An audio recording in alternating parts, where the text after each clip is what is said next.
This is Reading the Bible with me from A to Z, a project I've started for myself, for my children, and for anyone who wants to listen. There's a certain power that comes with reading the Word out loud. It says in Romans 10:17 through 18, "Consequently, faith comes through hearing the message, and the message is heard through the word about Christ. But I ask, did they not hear? Of course they did. Their voice has gone out into all the earth, their words to the ends of the world. Whoever has ears, let them hear." Acts 12. It was about this time that King Herod arrested some who belonged to the church, intending to persecute them. He had James, the brother of John, put to death with a sword. When he saw that this met with approval among the Jews, he proceeded to seize Peter also. This happened during the festival of unleavened bread. After arresting him, he put him in prison and handed him over to be guarded by 4 squads of 4 soldiers each. Herod intended to bring him out for public trial after the Passover. So Peter was kept in prison, but the church was earnestly praying to God for him. The night before Herod was to bring him to trial, Peter was sleeping between 2 soldiers bound with 2 chains, and sentries stood guard at the entrance. Suddenly an angel of the Lord appeared, and a light shone in the cell. He struck Peter on the side and woke him up. "Quick, get up," he said, and the chains fell off Peter's wrists. Then the angel said to him, "Put on your clothes and sandals," and Peter did so. "Wrap your cloak round you and follow me," the angel told him.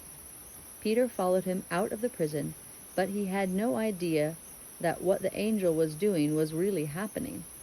He thought he was seeing a vision. They passed the first and second guards and came to the iron gate leading to the city. It opened for them by itself, and they went through it.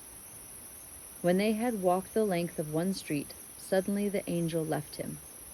Then Peter came to himself and said, "Now I know without a doubt that the Lord has sent his angel and rescued me from Herod's clutches, and from everything the Jewish people were hoping would happen." When this had dawned on him, he went to the house of Mary, the mother of John, also called Mark, where many people had gathered and were praying. Peter knocked at the outer entrance, and a servant named Rhoda came to answer the door.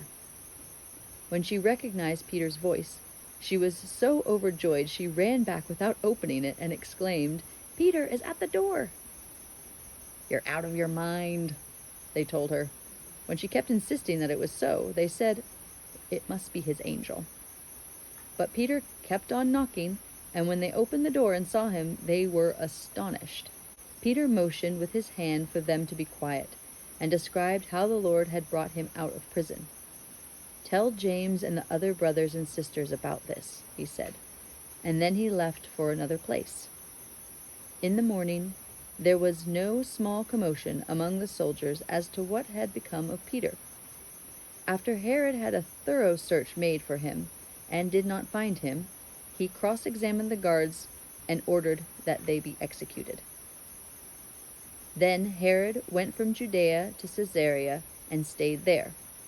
He had been quarreling with the people of Tyre and Sidon.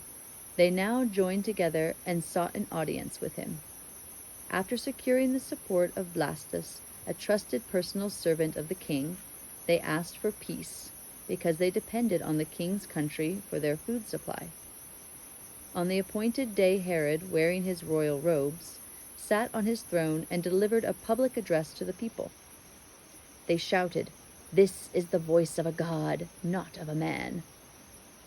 Immediately, because Herod did not give praise to God, an angel of the Lord struck him down, and he was eaten by worms and died.